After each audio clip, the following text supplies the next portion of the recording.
We begin today the Gemara on the second line on the top of Daf Chozayin, where it says Iked Amri. So this is a second version of something that we learned before. We had a Mishnah that said when it comes to a woman that's captured by Goyim, and she was captured because of a money matter, she owed them money. So the Mishnah said that in such a case, she's mutter to go back to her husband. They're afraid to abuse her. But Rav Shmuel Bar Rav Yitzchak, in the name of Rav, clarified that that's only in a situation where you didn't have control over the Goyim. But if it's a place where the Goyim have control, then they're not afraid. So therefore, in such a case, she can't go back to her husband. So now, here the Gemara brings a Braisa that it already quoted before, and it brings another version of how this discussion went with this Braisa. Let's see. Iked Amri, so those that said as follows, on the top of Chozayin Amar Aleph, third line. Amar Rava said, Afanan nami tanina, I'll bring you a proof to this point that we just said, that it depends on if the Goyim are in control or if the Yidden are in control. Because the story in this Braisa says, Hey, Rabbi Yossi HaKohen v'Rab Zcharia ben Akatzev. These two Tanoim testified about the following story. Al Bas Yisrael Shehurana, a Jewish girl that owed money and then she gave herself up as a mashkin, as a collateral, and she couldn't pay. Ba'Ashkelon, this took place in the city of Ashkelon. And then V'Richakur b'nei mishpachta. And her family then distanced her. They didn't want to have any connection to her, to allow her to get married properly, because they were afraid that maybe she had a relation with the Goyim there. But she had Eidim that came and said testimony, Shaloi nistara v'shaloi nitma. She was never secluded with any Goy and she never had a relation with any of them. So V'amru Chachamim, the Chachamim said to the family, you have to believe these Eidim. If you believe these Eidim that tell us what happened, that she gave herself up as a mashkin to these Goyim, so believe the Eidim also what they say, that she never was secluded and never had a relation with any of them. And if you don't believe the Eidim that she wasn't secluded or had a relationship with any of them, so then al tamina shehurana. So why are you trusting the Eidim that say that she ever was taken as a collateral to any of these Goyim? That's the story in the Braisa. So we see here that the Chachamim said that we trust the Eidim, we trust her to say that she was, because she has Eidim, we have to trust them that she had no relation with them. Now, this story here that happened with this woman in Ashkelon was because of a money issue, that she couldn't pay, so she gave herself as a mashkin. And what does it say here? The only reason why Chachamim was saying to the family that you could allow her to get married to everybody is because there's Eidim here, and you should trust those Eidim. But if she would have no Eidim that are supporting what she's saying, that she had no relation with anybody, then she could not come and have relation with anybody. We would be afraid that the Goyim abused her. So, what's the situation here? As the Gemara said before regarding Ashkelon, Ashkelon was a place where the Goyim had control. So therefore, the Gemara now says this could be a raya to what Rav Shmuel Bar Rav Yitzchak said before regarding a woman that gets captured for a money matter. The Goyim have control in that area, and we don't trust her that we have a relation with them. And the Gemara explains, my love, so don't you think, loishna hurana v'loishna nechbesha. There's no difference if she willingly gave herself up as a mashkin to them, or they captured her against her will. In both cases, they're similar, because in both cases, she's in the Goyim's possession because of a money matter. And still, what do we say? That because this is a city that the Goyim had control, we're afraid that the Goyim had a relation with her. Only because there's Eidim do we trust that they didn't. So this proves what Rav Shmuel Bar Rav Yitzchak said. So the Gemara answers the point that the Gemara said before, no, it's not the same. Hurano shani. In a case where she herself gave herself up as a mashkin, that's a different story. And the reason why it's different is because over there, she's willingly giving herself away to the Goyim, and the Goyim feel like she belongs to us. That if she's not paying, she agreed that she's going to remain ours for this if she's not going to pay. If she's ours, we can do with her whatever she wants. So therefore, only in such a case do we say that the Goyim were not afraid to abuse her. But in a case where the Goyim captured her against her will, so over here, maybe they're still afraid, even in a case where the Goyim have control over that city, but nevertheless, it could still be that the Goyim are afraid.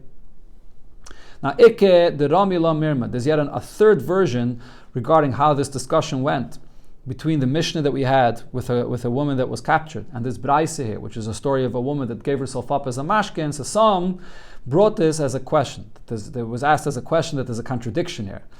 What was the contradiction? That's nan. In the Mishnah we learned, if she was captured because of a money matter, she's allowed to go back to her husband. We're not afraid that the Goyim abused her. And on this, the contradiction was asked, Hey, the Rabbi Yosi Chulu. So what does it say here in this Braisa? So the Gemara doesn't quote the entire Braisa again, but in the Braisa here we see that it was a money matter, and the only reason Chachamim said that she was not abused is because of Eidim. Without Eidim, we're concerned that the Goyim abused her. And Vaha Ashkelon, so this story with this woman in Ashkelon, Dal Mamain, it was a story with money.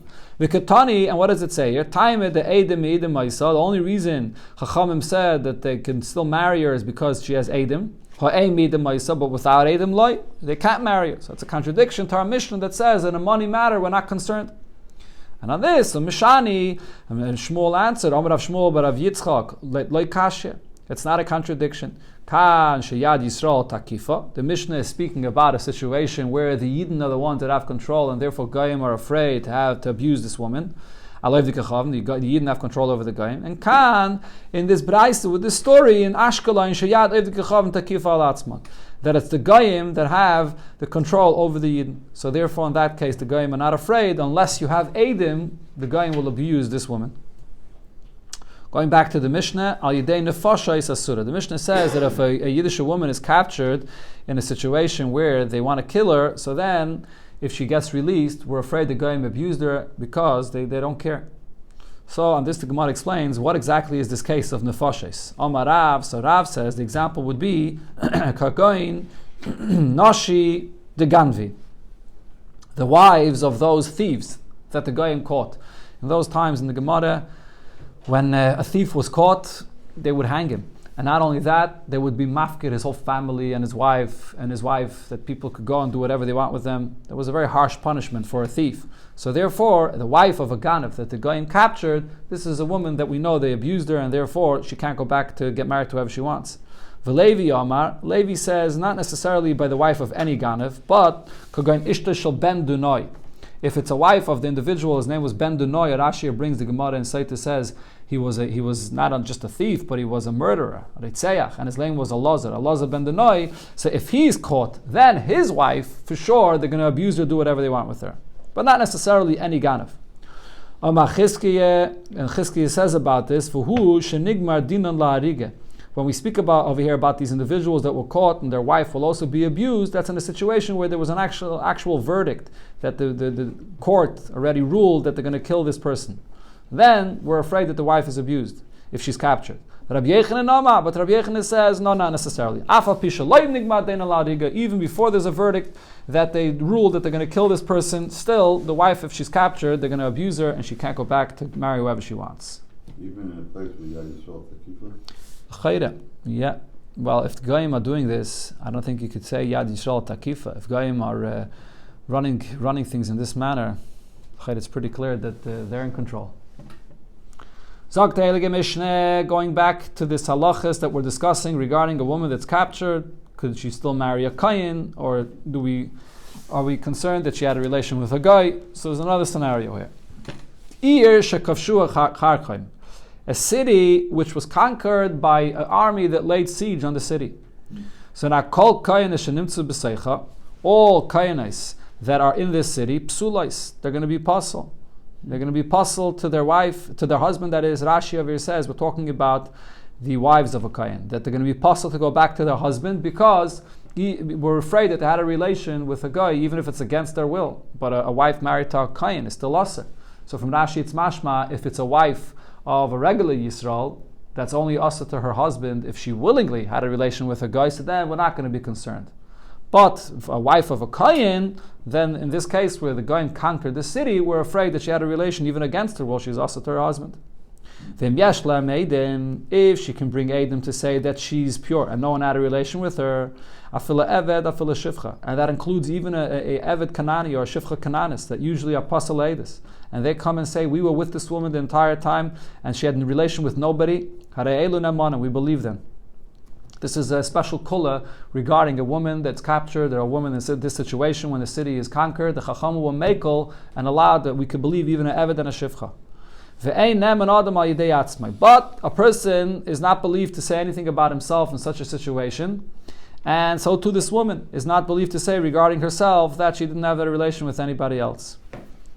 I'll ask you a contradiction from another halacha where it speaks about a similar situation of Goyim that came to conquer a city, or an army that comes into a city. So there the halacha says, baleshes shabalir, a baleshes, an army which is coming into the city. A baleshes usually means they come and they search in people's properties and they come and take things. So they came into the city.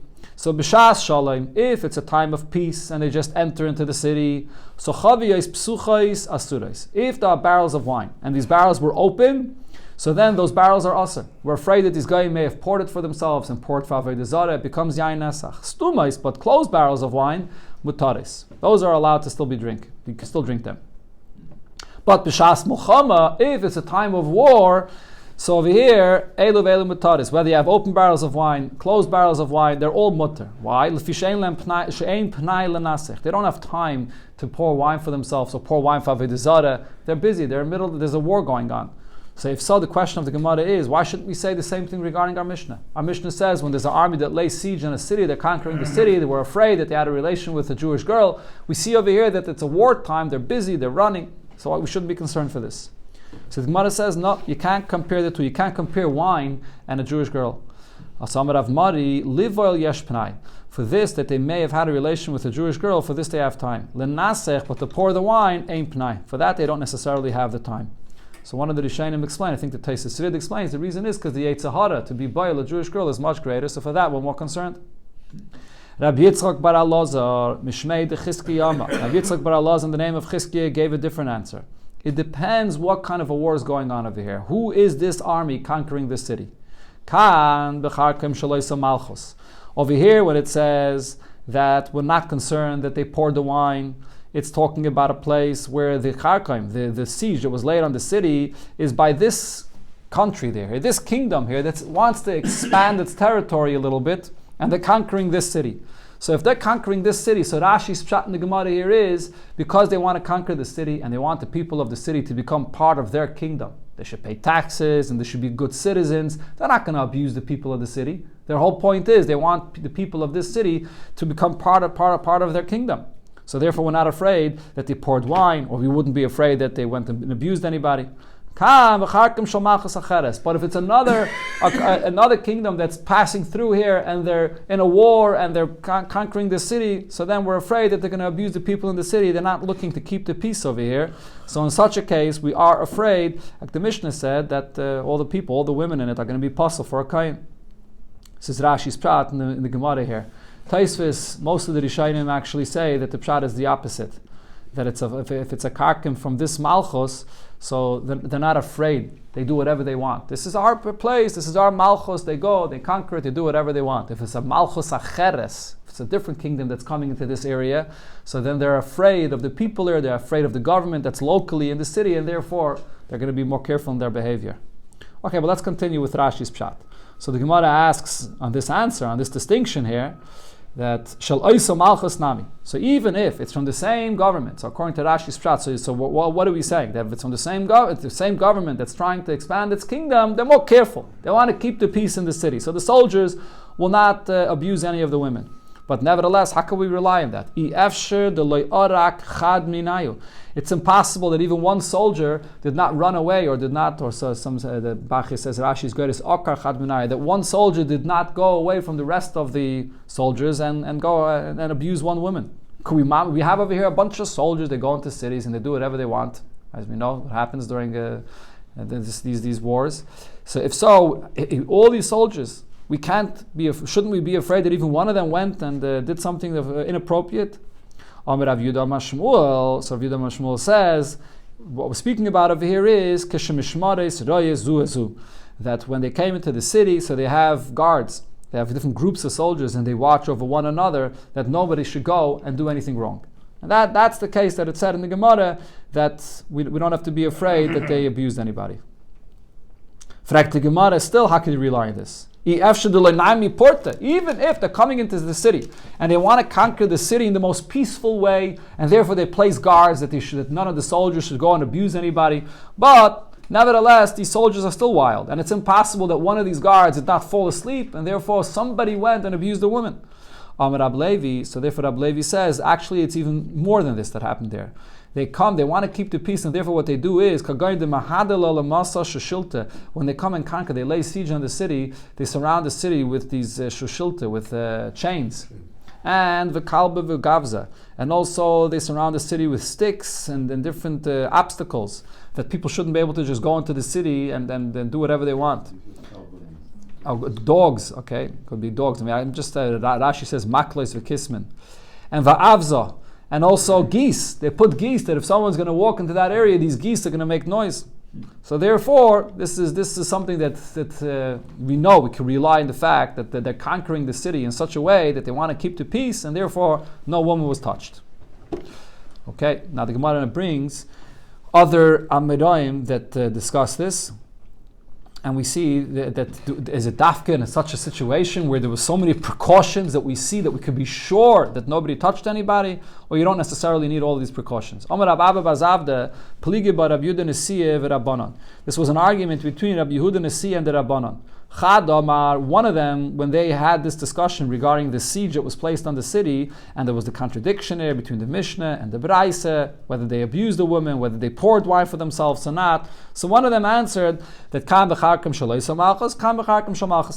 answer that we said before, that if it's a king or a government or soldiers from this government that's conquering the city, they want to keep the peace. And if it's from a different government, from a faraway place, they don't want to necessarily keep the peace. And that's it. He left it by that. He didn't add anything more. And according to this answer, as long as it's a kingdom that's coming to expand their territory, so then we're not concerned that they abuse the women. But v'chad amar, and v'loi kashile, sorry, this continuation, yes. V'loi kashile v'loi midi. And he didn't have any additional questions about this. The very fact that it's this kingdom that's trying to expand its territory is enough to rely on that they're not going to abuse anybody. But v'chad, another one, when he discussed this matter and gave this answer, kashile kol hani, he didn't rely just on saying that it's the same kingdom that's trying to expand its territory. He had all of the questions that we asked before. Is it not possible that one soldier went and abused somebody? Or mishani, and therefore he gave the answer like we said before. That the case is that it's not just a kingdom that's expanding its territory, but they're taking all kinds of precautions to keep the peace by surrounding the city with these chains and dogs or sticks and geese to make sure that nothing will happen. Amar Rav Idi bar Ovin, Amar Rav Yitzchak bar Ashyan. So regarding this Mishnah that we just learned here, that a city that was conquered, they placed siege on the city, so the women in the city are going to be also to marry a Kayan. But, say they said, Im yesha machboya achas. If there's in that city one place that they could hide, there's some kind of a cave, or some area that a woman could hide in it, matzeles ala kayanes kulam. So this can save all the kayanes, all the women married to a kayan in the city could say, we hid in that cave, and therefore nobody touched us. Okay, so here we see a tremendous kula that we can rely upon. By Rabbi Yirmiyah asked about this. How about enamachzekes alachas? Of this cave or this area that they could hide in, and they claim each one of the women can come and claim that they hid there. What's if this place that the women could hide is so small that only one woman could hide there? So in such a case, mi amrina ma. What's the halacha? Mi amrina do I say kol chada v'chada? So haynuha. Every woman that comes forward and says that I'm pure, nobody touched me. So we say, okay, this is the woman that hid there. So she has what to rely upon to say that no one touched her. Or we're not going to say such a thing. We can't say regarding every single woman that she was the one that hid there. It's either one or the other. So we can't be mad at all of them when it's such a tiny hiding place. So the Gemara brings a source for this, for a similar kind of shaila. What would be the difference from another case where we see this shaila? Mishnei shvilin, when you have two pathways. Echad tamei ve'echad tar. One of them you know is tamei and one of them is tar. So you know that there's a dead body on one of them, but you don't know which one. V'halach be'echad man ve'asa tares. One of the people that's in front of us here went on one of these pathways, and then he may have become tamei, and then he touched things that are tahir. Now b'chaveira, his friend also v'halach b'sheni, and he went in the second pathway. And v'asa tares, and he also, after he went one of these pathways, and he touched things that are supposed to be tahir. So one of them is definitely tamei. We just don't know which one of them is. So Rabbi Yehuda says as follows: Im nishal zeh b'fnei v'zeh b'fnei. If each one of these people come and ask a question about himself, so each one comes separately to ask the question: Am I tamei or not? So then to Hayres. We're going to pass him for each one separately that he's tar. This is the halacha regarding any Safik Tumen or Rishus Harabim that you tar. So over here, each one is coming and asking a question. Did I become Tomei? The answer is no, you tar. Shneim ka'achas. However, if they're both going to come into Bezdin together and ask the question at the same time, Tmeyais, we're going to have to pass in that each one is going to be Tomei because of a Safik. Because one of them for sure went in a pathway which is Tomei. So how can we pass in at the same time for both of them that they're tar? Rabbi Yossi is even more machmer. He says, benkach or benkach tmein. Either way, they come to us together. They're not coming to us together. Either way, we're going to have to say that they're Tomei Mesafik because one of them for sure went in a place which is Tomei. Now, this machlokes was further clarified by Rabbi Yochanan. V'amarava v'tayim Rabbi Yochanan. Bivasachas, if they both came into Bezdin at the very same time to ask the question, divrei kol tmein. Then everybody would agree that there's a Tomei. We have to say that they're Tomei. If they're coming to ask the question, one's coming in the morning, one's coming at night, they're coming to ask the question by Bezdin separately, everybody would agree that we have to pass for each one separately is tar. When are they arguing?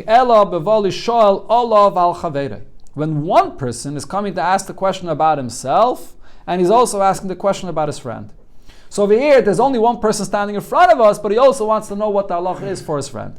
So Rabbi Yossi says, if he's asking about himself and about his friend, it's like he and his friend are asking the question together. So we have to pass him for both of them that they're Tomei.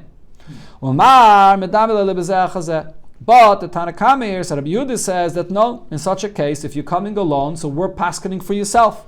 And for you, you're going to be tar. And then automatically, you'll understand that the same halacha applies to your friend. They don't even have to pass him for his friend when he asks for his friend. They pass him for him that he's tar. So now, what's the Gemara saying? So this is the story over there regarding these two pathways that are Tomei. Right? So over there, the halacha was that if they're coming together, it must be that someone was Tomei. We can't pass him for both of them together that they're tar. So kiv in the sharilu kulu. If you're going to allow all these women to go and get married to their husbands that are kayanim, and you're going to say that they're all okay, based on what? And the fact that there was this hiding place that only one woman could enter into. So over here, you're passing for all of them that they could all go at the same time and marry their husbands. So it's like this case where you're passing for these people together that they're Tomei, that they're tar, that is. And we don't. If they come together, you have to pass that they're Tomei. So over here, if there's only a hiding place for one woman, how could you pass for all of the women of the city that they're tar to their husband? So the Gemara says, but you can't compare this. Why not? What kind of comparison is there?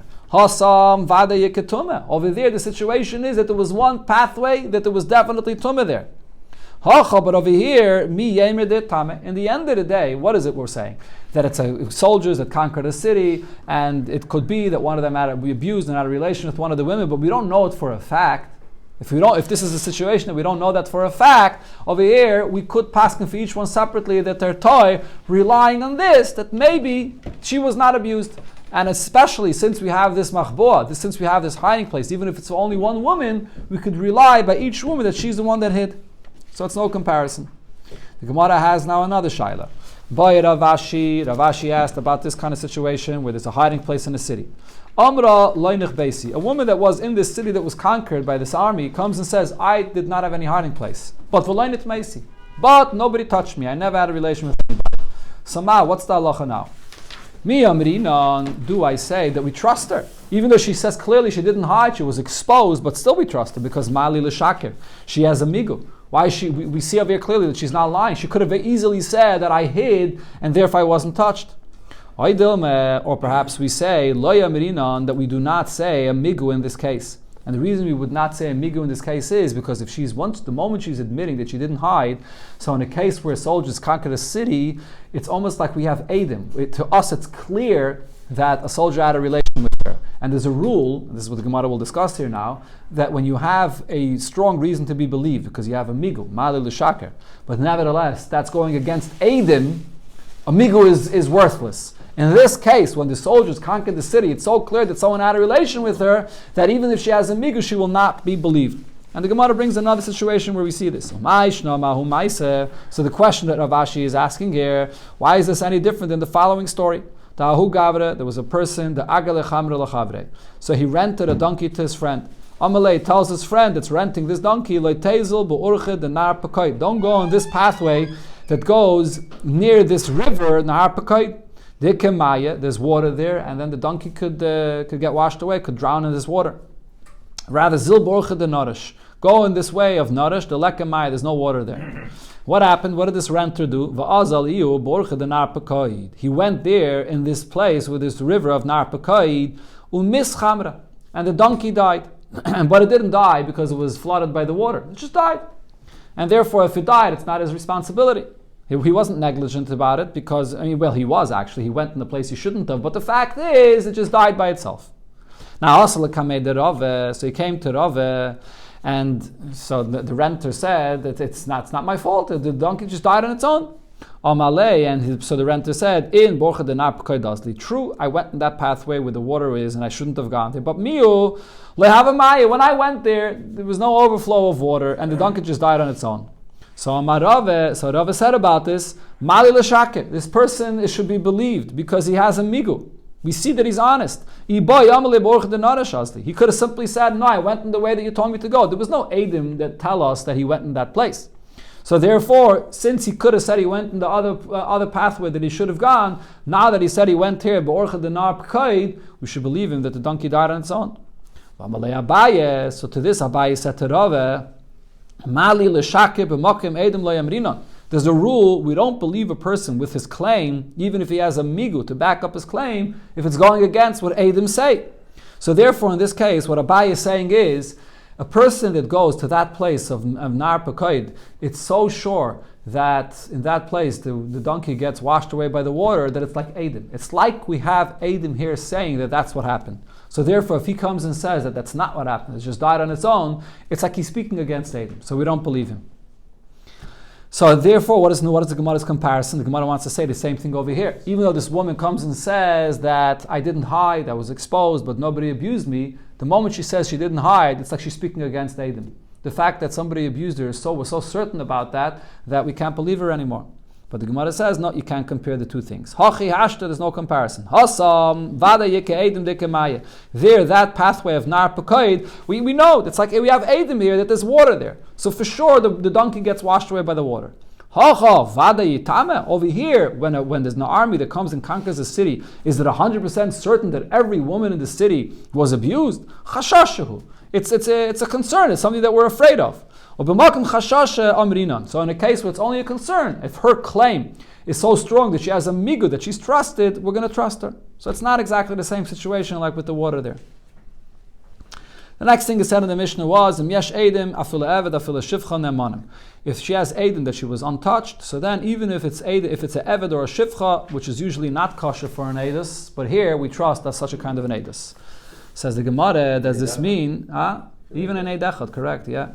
This is a special kula that they were makel by Shvuya. Rashi actually said earlier that one of the reasons the Chacham will makel is also because a woman that gets captured it keeps herself as disgusting as possible that nobody should touch her. She knows that she's in a situation that she doesn't want to attract any extra attention to herself. So therefore, we are makel. Says the Gemara, does this mean va'afil shivcha didamemna? In such a case over here, and it says that we trust a shivcha, does that mean even her own personal maid is trusted for this? Veramini, but I'll ask you, there's a contradiction to this from the following Braisa or Mishnah. So this is in Gittin, it says over there, what happens in a situation where a person is he looks like him that he's about to die. So he writes a get for his wife and he says that when I die, you'll be already divorced from now. So in such a situation, once he wrote her that get, he's not allowed to be with her privately. He's not allowed to live with her anymore.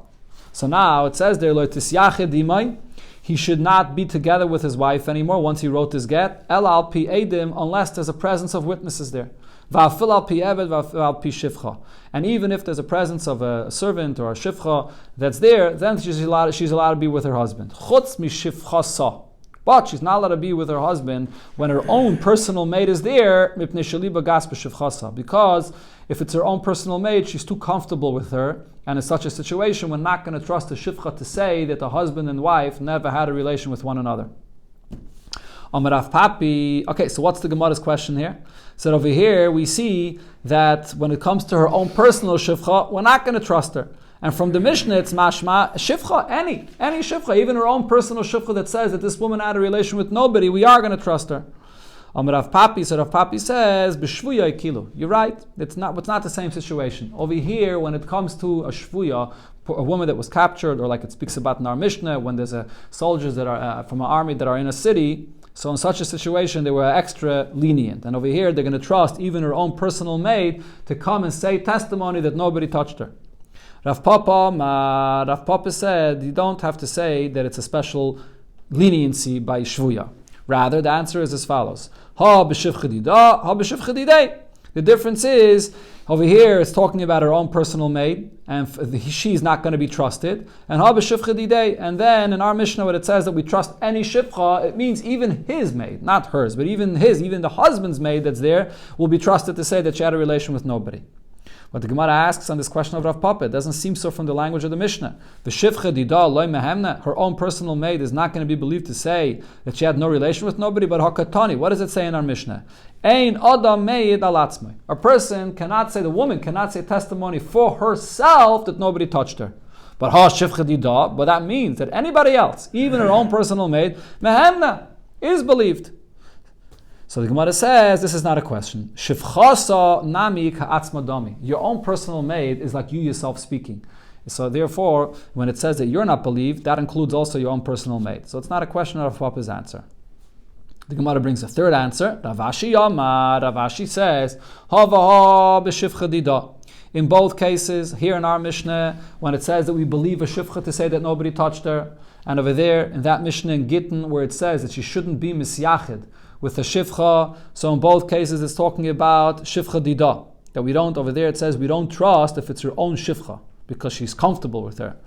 The shivcha mechze chazye, so the shivcha sees what happens, vishaska, and she's quiet.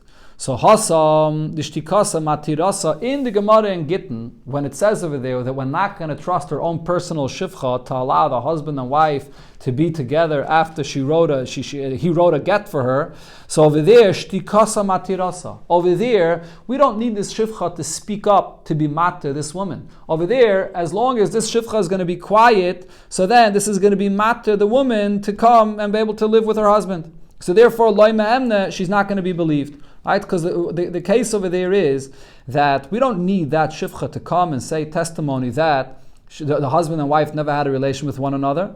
As long as she's going to be quiet and she's not going to tell us that I know that they did have a relation with one another, so then they're going to be mutter. So over there, the very fact that she's quiet creates a heter. So over there, we're afraid that her personal shivcha is going to be quiet. She's not going to disclose any private information that went on between husband and wife. But over here, what do we need this shivcha to do? We need this shivcha to come and say testimony. We need her to come and say that I was with this woman and I know for a fact that nobody abused her. If she's going to be quiet, the woman is still going to be aser. So over here, mehemna. Over here, even her personal shivcha, she's going to be believed to say testimony.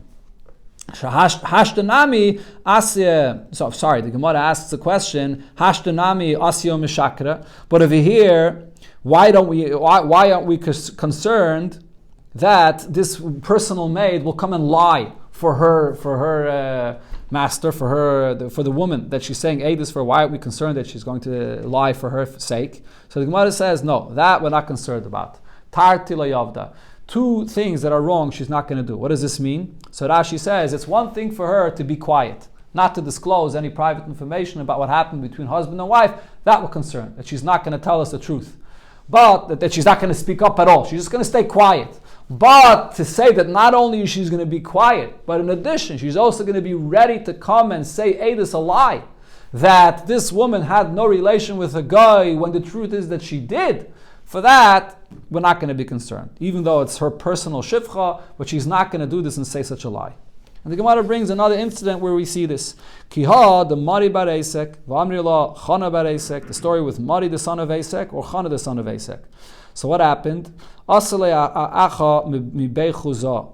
So the father went to a place, Chuzah, and then the father passed away over there. And now this new person shows up, and he's a brother. He claims that he's a brother. Amalei plegli b'nichsadab. Divide the possessions of the father with me. I'm a brother here. Amalei, so Mari, or it was Chana, said, Lo yadayin alach. I don't know who you are. You're not my brother. So they came to Rav Chisda to settle this argument here. Very interesting argument. Is he a brother? Is he not a brother? Amalei shapika malach. The person that says that you're not his brother, he has the right to say such a thing. The chsiv, like we see, it says, Vayaki Yosef v'Zechov, v'heim lo yikiru. When Yosef's brothers came down to Mitzrayim, so Yosef recognized his brothers, but they didn't recognize Yosef. Why not? So it says, Malamet sheyotze b'lo chsim ezoken, abba b'chsim ezoken. Because when Yosef left his brothers, he had no beard, and now he had a beard, so he looked completely different, so they didn't recognize him. So what Rav Chisda is saying is, when this person says, I don't recognize you, he's not saying, the point there is, he didn't say, well, my father never had another child. You're not a brother. He said, well, my father had another child, but I don't recognize you. And that's possible. So it's possible that he was so young when he left that they don't recognize who he is. So Amalei, Zil Sadi Dachuat. So you're going to have to, if you want to go and have part of this inheritance here, you're going to have to bring Eidus, that you're a brother. Amalei, so the person said to Rav Chisda, Isli Sahadi. I have witnesses that will prove that I'm a brother. But I'm mistafinu minei the gavra almuhu. But I'm afraid to bring these witnesses to testify this, because this my brother is a bully. He's someone that's very strong and he's a bully, and I'm afraid that he's going to attack us. So he's going to do something. So I can't bring Eidus. So Amalei Lidei. So when Rav Chisda realized that this person is taka a bully, so Rav Chisda says to him, Zil aisinu at the lav achuchu. So you bring Eidus that this individual that's claiming that's a brother, you go bring witnesses that he's not a brother. Amalei, so this person says to Rav Chisda, Dina hachi? This is the halacha that I have to bring Eidus that he's not a brother? We know the rule always is, Hamaitzi mechaveiroi olavaraya. The one that wants to take out money, he's the one that has to prove it. So I'm for sure a son, and this is my inheritance, and we have no raya that he's b'chlal a brother, and he wants to take money out of my possession. He should have to prove that he's a brother. Why do I have to prove this? Amalei Rav Chisda tells him, this is how I paskin for you and all other ones that are bullies like you. True, this is not usually the halacha, but for somebody like you, this is what I paskin, that you have to go and prove this. But now, fragt the Gemara, what did Rav Chisda accomplish by trying to force this person to bring an Eidus? Hashtanami, shouldn't we still be concerned? Asiyu Meshakri. Just like we said that the Eidim are afraid to come and testify because of this bully, so too, if this bully is going to bring these Eidim to say false testimony, this could also be possible. Because he's such a bully, he's going to force people to say false testimony for him. So the Gemara says, so what do we see from here? Tarti lo yavdi, that we're not concerned about that. It's one thing for Eidim to refrain of saying Eidus because they're afraid of a bully, even though you're not allowed to hold back from Eidus that you know. A person that knows Eidus is supposed to speak up.